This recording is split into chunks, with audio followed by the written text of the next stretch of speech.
দাঁড়াও দাঁড়াও দেখি পেস আসছে কিনা।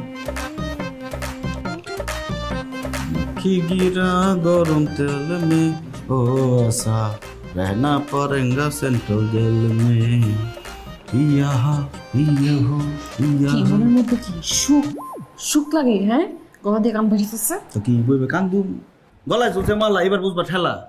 আমি তো বেড়া মানুষ, আমার তো একটা একটা মেয়ে জুড়ে দেবো। তুই তো বেডি জেলে ঢুকছস, হ্যাঁ এখন তোর বিয়ে করবো কেডা আছে বেটা? আমার এনে তোর এত চিন্তা করতে হবে না, নিচে তোর খাইতাম। ও আমার চোখে তেল দিতেছি। কি গিরা গরম তেল আচ্ছা, তোর লেগাই তো ফাঁসলাম। হ্যাঁ, আমার শিকার তুই মাঝখান থেকে ঠিকানা দেখাইতে গেছিস।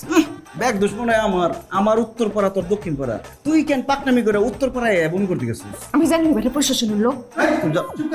স্যার স্যার ওর কথা কর না, বমি করে।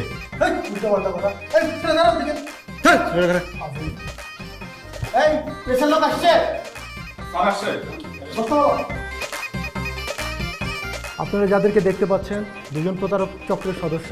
একজন হচ্ছে ইদ্রিস আলী, তিনি হচ্ছে ঠিকানা পার্টির সদস্য। একজন হচ্ছে বিলকিস, সে হচ্ছে বমি পার্টির সদস্য। তারা নানান কূটকৌশলের মাধ্যমে নানান ফন্দি ফিকির করে সাধারণ জনগণের অর্থ সম্পদ কেড়ে নেওয়ার পায়তারা করে। আমাদের আইনশৃঙ্খলা বাহিনী অবশ্যই তাদেরকে আটক করতে সমর্থ হয়েছে। আপনাদের কোনো প্রশ্ন থাকলে করতে পারেন।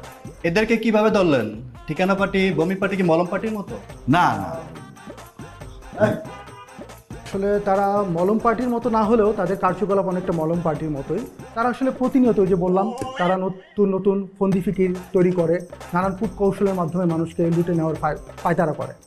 আর এইবার তারা তাদের ফন্দি হচ্ছে ঠিকানা এবং বমি। আমার ভুল করছিস। এই সদস্য কি দুইজনই না আরো আছে? আমরা আপাতত এই দুজনকে আটক করতে সমর্থ হয়েছি। খুব শীঘ্রই তাদের দলের সকলকে আমরা আপনাদের আর কোনো প্রশ্ন আছে? স্যার, আমরা কি তাদের সাথে একটু কথা বলতে পারি? হ্যাঁ, শিওর। সুপ্রিয় দর্শক, আপনারা এতদিন শুনেছেন অজ্ঞান পার্টি, ভোলম পার্টি, কিন্তু আজ প্রথম দেখছেন ঠিকানা পার্টি এবং বমি পার্টি। সুপ্রিয় দর্শক, আমরা আজ তাদের মুখ থেকে জানবো যে তারা এই ঠিকানা পার্টি, বমি পার্টি কিভাবে তাদের কার্যক্রমগুলো করে থাকে। আচ্ছা ইদ্রিস, আপনি কিভাবে আপনার কার্যক্রমগুলো করে থাকেন? স্যার আমার কাজ করতে একটা কার্ড লাগে আর আমার মধ্যে পাউডার আছে। পরে কার্ডের উপরে পাউডার টিপে এরকম বিছাই জিজ্ঞাসা করি, ভাই এই ঠিকানাটা কোথায় ছিলেন? দেখতে